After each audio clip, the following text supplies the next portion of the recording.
ఓం సమర్థ సద్గురు సాయినాథ్ మహారాజ్కి జై. ఓం సాయిరామ్. మన బాబా కుటుంబ సభ్యులందరికీ నమస్తే అండి. మీ అందరిపైన షిరిడి సాయినాథన్ ఆశీస్సులు ఉండాలని, మీరు ఎప్పుడూ సంతోషంగా ఆనందంగా ఉండాలని మనస్ఫూర్తిగా బాబా గారిని కోరుకుంటున్నాను. ఫ్రెండ్స్, అందరికీ కూడా గురువారం శుభాకాంక్షలు. బాబా గారంటే ఇష్టమైన ప్రతి ఒక్కరూ కూడా బాబా గారి కోసం ఒక చిన్న లైక్ ఇవ్వండి. అలాగే మీరు ఇప్పటి వరకు ఎక్కడెక్కడో జ్యోతిషం చెప్పించుకుని ఎటువంటి ఫలితం లేక ఇబ్బంది పడి ఉంటే కనుక ఒక్కసారి ఈ గురువు గారిని కాంటాక్ట్ అవ్వండి. ఎందుకంటే ఈ గురువు గారు అంజన వేసి ఏ సమస్యకైనా సరే 24 గంటల్లో పరిష్కారం అందిస్తారండి. శ్రీ షిరిడి సాయిబాబా ఆశీస్సులతోటి గురూజీ సుబ్రహ్మణ్యం రాజు గారు జ్యోతిషం చెప్తారు. మీ సమస్య ఏదైనా కావచ్చు.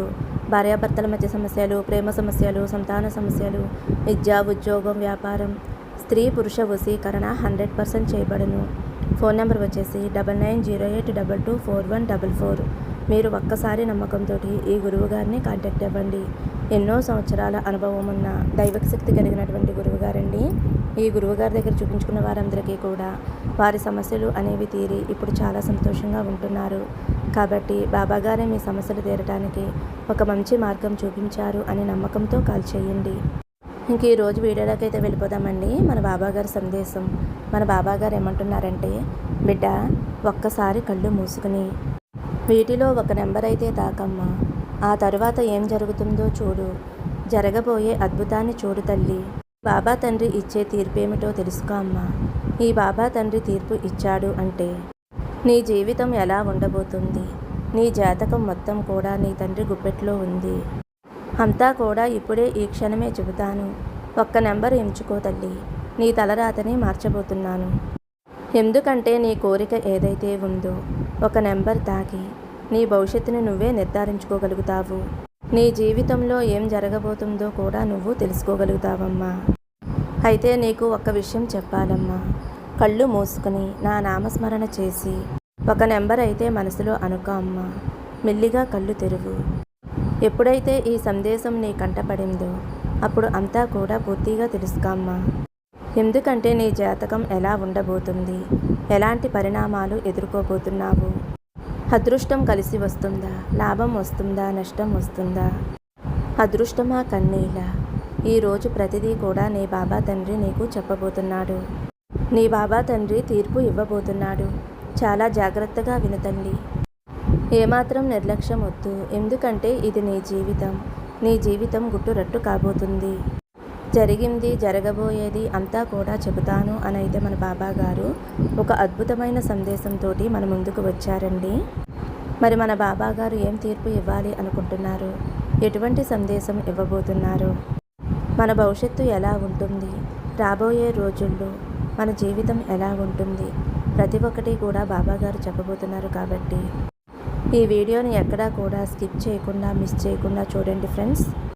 బాబాగారి సందేశాలు చాలామందికి కనెక్ట్ అవుతున్నాయండి. కామెంట్ చేస్తున్నారు, అక్క బాబా సందేశం నా కోసమే చెప్తున్నట్లుగా ఉంది అని అయితే కామెంట్ చేస్తున్నారు. నిజంగా బాబాగారు ఉన్నారు ఫ్రెండ్స్. బాబాగారు ఉన్నారు కాబట్టి ఈ సందేశం మన వరకు వస్తుంది, మనం వినగలుగుతున్నాము. మనం కష్టంలో ఉంటే మనకి ధైర్యం చెప్పడానికి ఒక సందేశ రూపంలో బాబాగారు అయితే మనకి పంపిస్తారండి. కాబట్టి మనం మనసు పెట్టి విన్నాము అంటే బాబాగారు మనకేం చెప్పబోతున్నారో మనకి అర్థమవుతుందండి. అందుకనే ఎటువంటి బాబా సందేశమైనా సరే మీ ముందుకు వచ్చినప్పుడు తప్పకుండా వినండి. బాబాగారు మీకు ఏదో చెప్పడానికి సందేశ రూపంలో అయితే బాబాగారు మీ ముందుకు వస్తున్నారు అని మీరు అర్థం చేసుకోండి. ఇంక వీడియోలోకి అయితే వెళ్ళిపోదామండి. బిడ్డ, నువ్వైతే సందేశం వింటున్నావు కదమ్మా. నీ జీవితం ఎలా ఉండబోతుంది, ఎటువంటి సమస్యలు నువ్వు ఎదుర్కోబోతున్నావు, ఎలాంటి అద్భుతాలు నీకు రాబోతున్నాయి, ఎటువంటి అదృష్టాలు నీకు రాబోతున్నాయి, ఎలాంటి అవకాశాలు నీకు రాబోతున్నాయి, ఆర్థిక పరంగా నీకు ఎలా కలిసి వస్తుంది, కుటుంబ పరంగా నీకు ఎలా కలిసి వస్తుంది, సంతాన పరంగా నీకు ఎలా కలిసి వస్తుంది, వ్యాపార పరంగా నీకు ఎలా కలిసి వస్తుంది, వ్యాపార పరంగా నువ్వు ఎలా ఉండాలి అనేది ప్రతి ఒక్కటి కూడా నీకు చెప్తానమ్మా. కాబట్టి జాగ్రత్తగా వినమ్మా. చూడు తల్లి, ఈరోజు నీ బాబా తండ్రి నీకు తీర్పు ఇచ్చేశాను. నీ భవిష్యత్తు ఎలా ఉండబోతుందో చెప్తున్నాను. ఎవరూ కూడా నిన్ను తప్పించలేరు. నేను చెప్పేది జాగ్రత్తగా విను తల్లి. వినకపోతే నువ్వే నష్టపోతావు. కాబట్టి జాగ్రత్తగా వినమ్మా. నీ పూర్తి జాతకం ఎలా ఉండబోతుందో, నీ భవిష్యత్తు ఎలా ఉండబోతుందో, ఏ ఏ విషయాల్లో బయటపడాలో ప్రతి ఒక్కటి కూడా ఈరోజు నువ్వైతే తెలుసుకుని తీరాలి. నువ్వు తాకిన మొదటి నెంబరు ఏదైతే ఉందో, నీ జీవితం అయితే నువ్వు నమ్మినా నమ్మకపోయినా నేను చెప్పే విధంగానే ఉండబోతుంది. నీ బాబా తండ్రి నీకు తీర్పు ఇచ్చేశానమ్మా, జాగ్రత్త బిడ్డ. ఇక నీ గురించి చెప్పాలి అంటే నువ్వు ఎక్కువగా రాబోయే వాటి గురించి ఆలోచిస్తూ ఉంటున్నావు. 1వ నెంబరు తాకిన వారు ఎక్కువగా ఆత్మవిశ్వాసంతో ఉంటారు. కనుక నీ జీవితంలో ఎన్నో విజయాలు పొందే అవకాశం అయితే ఉంది.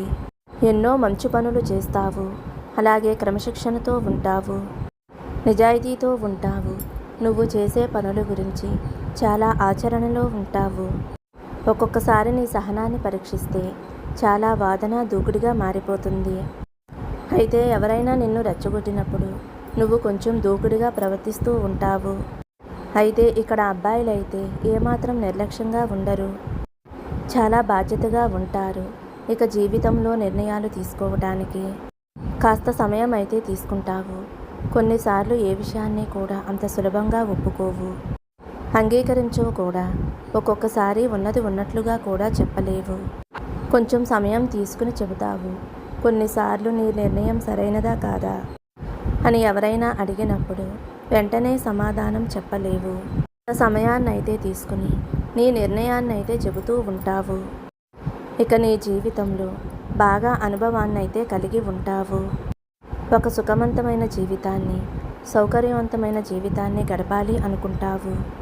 అలాగే ఎవరితోనైనా సరే ఎంతో చక్కగా మాట్లాడుతావు. అమాయకత్వమైన లక్షణాలు నీలో ఉంటాయమ్మా. నలుగురు నీ వెంటైతే ఉంటూనే ఉంటారు. రాజకీయ నాయకులుగా ఎదిగే అవకాశం అయితే ఉంది. రాజకీయ రంగంలో గనక నువ్వు అడుగుపెట్టావు అంటే నిన్ను ఎవరూ కూడా ఢీకొట్టలేరు. ఉన్నత స్థాయికైతే చేరుకుంటావు. ఏ రంగంలోనైనా సరే నువ్వు నాయకుడిగా, నాయకురాలిగా ఉంటావు. ఏ విషయంలోనైనా సరే నువ్వు ముందు అడుగు వేసి ఆ విషయాన్ని నువ్వు పరిష్కరిస్తావు. అలాంటి లక్షణాలు నీలో ఉన్నాయి. ఎవరితోనైనా సరే ఇట్టే కలిసిపోతావు. నీలో ఆత్మాభిమానం కూడా చాలా ఎక్కువమ్మా. క్రమశిక్షణకి, ఆరోగ్యానికి, సమయ పాలనకి ఎక్కువ ప్రాధాన్యత ఇస్తూ ఉంటావు. ఎంతో క్రమశిక్షణ పాలించిన పురోగతి పొందటానికి పనిచేస్తూ, కృషి చేస్తూ ఉంటావు. ఎప్పుడూ కూడా సమయాన్ని వృధా చేయవు. ఎప్పుడూ కూడా ఏదో ఒక పని కల్పించుకుని చేస్తూ ఉంటావు. నలుగురికి సహాయం చేస్తూ ఉంటావు. నీతో పాటు నలుగురు ఎదగాలి అని అనుకుంటావు. అయితే ఎవరూ కూడా నిన్ను భయపెట్టలేరు. ఏ వ్యక్తులు కూడా నిన్ను భయపెట్టి లొంగదీసుకోలేరు. నువ్వు చాలా ధైర్యవంతురాలివి. ఎందుకంటే నీ వెనక నీ బాబా తండ్రి ఉన్నాడు అని నమ్ముతూ ఉంటావు. నీ మనసు చెప్పిందే నమ్ముతావు. ఎదుటివారు లొంగదీసుకోవాలి అని అనుకున్నా, బలవంతం పెట్టినా, బలోపేతం చేసినా సరే ఏమాత్రమో కూడా నీ దగ్గర వారి పప్పులు అనేవి ఉడకవు. కేవలం ప్రేమ లేదా స్నేహభావంతో మాత్రమే మాట వింటావు. ప్రేమకి, స్నేహానికి మాత్రమే లొంగుతావు. దేనికి కూడా లొంగవు. అంటే నీ జీవితంలో వ్యక్తులు, సన్నిహితులు, బంధువులు వీళ్ల వలన నువ్వు ఎక్కువగా నష్టపోతూ ఉంటావు. నువ్వు నీ జీవితంలో కొనుగోలు చేసిన ఆస్తుల వలన కొన్ని చిక్కులైతే ఎదుర్కొంటున్నావు. అలాగే సొంత వాళ్ళ వలన మరిన్ని సమస్యలు ఎదురయ్యే అవకాశం ఉంది. తృప్తి లేని వ్యక్తుల కారణంగా జీవితం మీద చాలా విసిగిపోతావు. కానీ నీ చుట్టూ ఉండే కొందరు నీకు అండగా ఉండటం వలన నీకు ఓదార్పు అనేది వస్తుంది తల్లి. వారి చేయూత వలన నీకు ధైర్యం అనేది వస్తుందమ్మా. నీకు నేను ఉన్నాను అంటూ నీకొక శక్తిని, మంచి బలాన్ని వారైతే నీకు ఇస్తారు. ఆ శక్తితో నువ్వు జీవితంలో మరింత ముందుకు వెళతావు. అలాగే ఎవరైనా సరే నీ ఆత్మాభిమానాన్ని దెబ్బతీస్తే నువ్వు అస్సలు తట్టుకోలేవు. సమాజంలో నీకంటూ ఒక గుర్తింపు రావాలి అని ఆశిస్తావు. నీకు ఏదైనా పనిని అప్పగిస్తే దానిని ఎంతో తెలివితేటలతోటి, ఎంతో చాకచక్యంతో ఆ పనిని దిగ్విజయంగా పూర్తి చేస్తావు. ఇంకొకటి ఏమిటి అంటే తల్లి, నీకు చాలా లౌక్యం తెలుసు. ఎవరి దగ్గర ఎలా ఉండాలి, ఏ సందర్భంలో ఎలా మాట్లాడాలి, ఎంతవరకు మాట్లాడాలి, ఎంతవరకు మాట్లాడితే ఆ వ్యక్తులను నీ వైపుకి తిప్పుకోవచ్చు. ఎవరితోనైనా సరే సులభంగా కలిసిపోతావు. మంచి వాక్ చాతుర్యం అయితే నీకు ఉంది తల్లి. ఎలాంటి వ్యక్తులనైనా సరే నువ్వు ఆకర్షించగలుగుతావు. అలాగే పట్టుదల, కృషి, అభిమానం ఇవన్నీ కూడా నీకు ఉంటాయి. అలాగే గొప్పగా జీవించాలనే కోరిక కూడా నీకు ఉంటుంది. నలుగురిలో గొప్పగా ఉండాలి, పేరు తెచ్చుకోవాలి అనే ఆకాంక్ష కూడా ఉంటుంది. ఎప్పుడూ కూడా ఓటమిని అంగీకరించవు. ఏ విషయంలోనూ కూడా నిరాశ చెందవు. ఎప్పుడూ కూడా విజయపథంలో నడుస్తూ ఉంటావు. అలాగే ఆవేశం కూడా నీకు ఎక్కువగా ఉంటుందమ్మా. ఆవేశం వల్ల సమస్యలు వచ్చే అవకాశం ఉంది. కాబట్టి నీ ఆవేశాన్ని నియంత్రణలో ఉంచుకో. కోపం కూడా ఎక్కువగా వచ్చేస్తుందమ్మా. తన కోపమే తన శత్రువు అంటారు. నీ కోపం వల్ల నువ్వు చాలా నష్టపోతావు. అందుకే నీ కోపాన్ని నువ్వు అదుపులో ఉంచుకో, లేదంటే జీవితంలో నష్టపోతావు. కాబట్టి ఇప్పటి నుంచి శాంతంగా ఉండటానికి ప్రయత్నించు.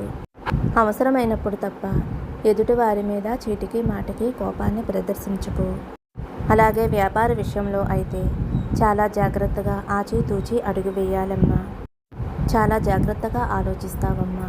దీనివల్ల నీకు ఆర్థిక లాభాలు ఉంటాయి తల్లి. అలాగే నీకు ఏకాగ్రత కూడా ఎక్కువగా ఉంటుందమ్మా. ఏ పని అనుకున్నా సరే చిటికలో చేసేస్తావు. అలాగే నీకు క్రమశిక్షణ కూడా చాలా ఎక్కువ. క్రమశిక్షణ ఉండేవారంటే నువ్వు వారిని చాలా ఇష్టపడతావు. అలాగే ఒక వ్యక్తిని నువ్వు ఎంతో ఇష్టపడుతున్నావు. ఆ వ్యక్తిని నువ్వు కోరుకుంటున్నావు. ఆ వ్యక్తిలో చిన్న చిన్న లోపాలు ఉండటం వలన నువ్వైతే ఆ వ్యక్తిని దూరం పెట్టావు. ఆ వ్యక్తిలో ఆ చిన్న చిన్న లోపాలు తొలగిపోవాలి అని అయితే అనుకుంటున్నావు.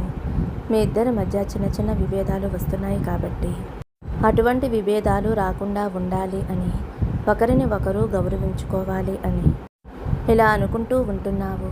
నాతో కూడా చెబుతూ ఉంటున్నావు.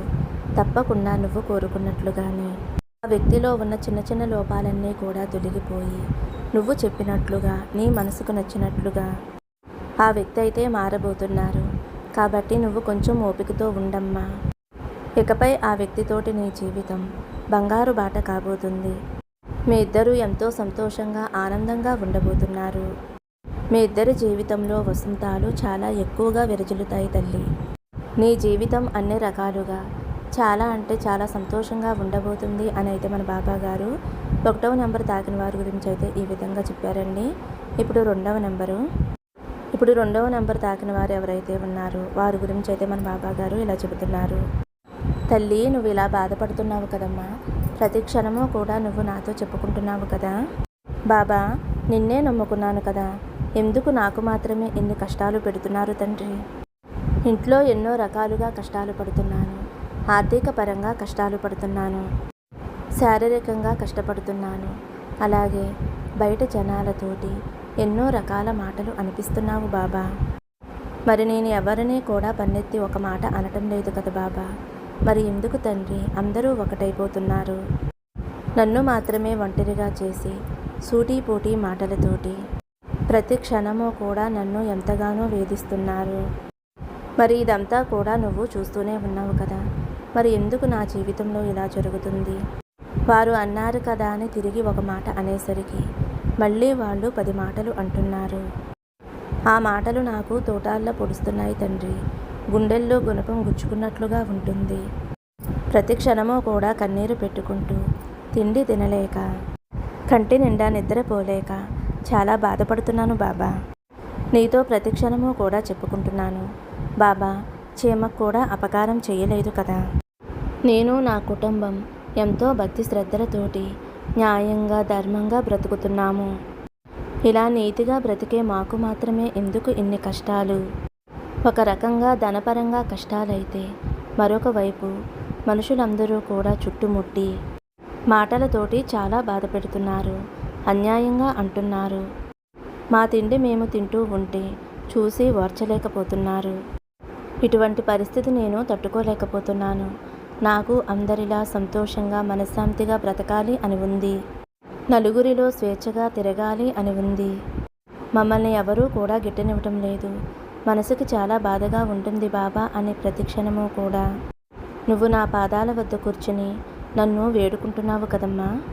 చూడు బిడ్డ, నువ్వు అస్సలు దిగులు చెందవద్దు. మనుషులు నిన్ను బాధ పెడుతున్నారు, ఇబ్బంది పెడుతున్నారు అని, మాటలతోటి తోటాల్లా పొడుస్తున్నారు అని నువ్వు కన్నీరు పెట్టుకుంటున్నావు. నువ్వు కన్నీరు పెట్టుకోవలసిన అవసరం లేదమ్మా. వాళ్ళ బుద్ధి అంతే తల్లి. ఎందుకంటే వారు నీ జోలికి ఎందుకు వస్తున్నారు అంటే వారు నీ కర్మఫలాలన్నీ కూడా తీసేసుకుంటున్నారు. వారు ఇక నుంచి కర్మఫలాలు అనుభవిస్తారు. ఎలా అనుభవిస్తారు అంటే నిన్ను మాటలతోటి ఎంత బాధ పెట్టారు 1000 రెట్లు వారు అనుభవిస్తారు. అనుభవించేలా నేను చేస్తానమ్మా. ఎందుకంటే నా బిడ్డ జోలికి వస్తే నేను చూస్తూ ఊరుకోను కదా. నిన్ను అన్యాయంగా అంటున్నారు అని నాకు తెలుసమ్మా. కేవలం నువ్వు మంచిగా ఉండటం వలనే ఈ సమాజంలో నీతిగా నిజాయితీగా బ్రతకడం వలన వాళ్ళకి నచ్చడం లేదు. కొందరు అనుకుంటారు వారు చాలా మంచివారు, ఎవరిని కూడా బాధ పెట్టరు అని అయితే అనుకుంటారు.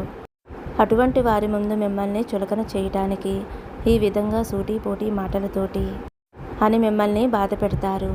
ఆ మాటలేమీ నువ్వు పట్టించుకోవద్దు తల్లి. ఆ మాటలేమీ నీ వీపుకి గుచ్చుకోవటం లేదు కదా తల్లి.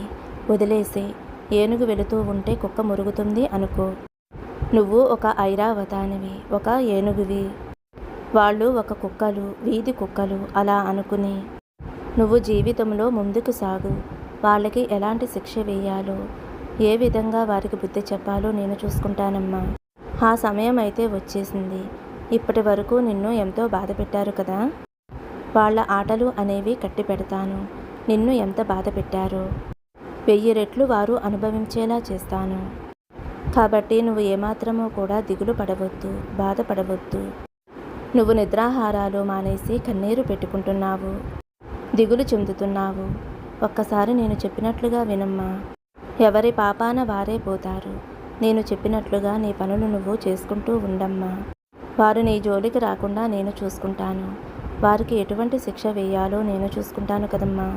ఎవరైనా సరే నిన్ను తిట్టినా సరే నా నామాన్ని జపించి పక్కకి తెప్పుకో. వారికి ఎలా బుద్ధి చెప్పాలో నేనే చూసుకుంటాను తల్లి. నువ్వు ధైర్యంగా సంతోషంగా ఉండమ్మా. నీకు నేను ఉన్నాను కదా.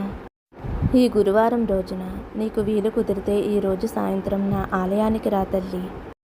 నా ఆలయంలో కూర్చుని నా ఈ నామాన్ని 108 సార్లు జపించు. ఆ నామం ఏమిటి అంటే ఓం శ్రీ సాయినాథాయ నమః, ఓం శ్రీ సాయినాథాయ నమః, ఓం శ్రీ సాయినాథాయ నమః.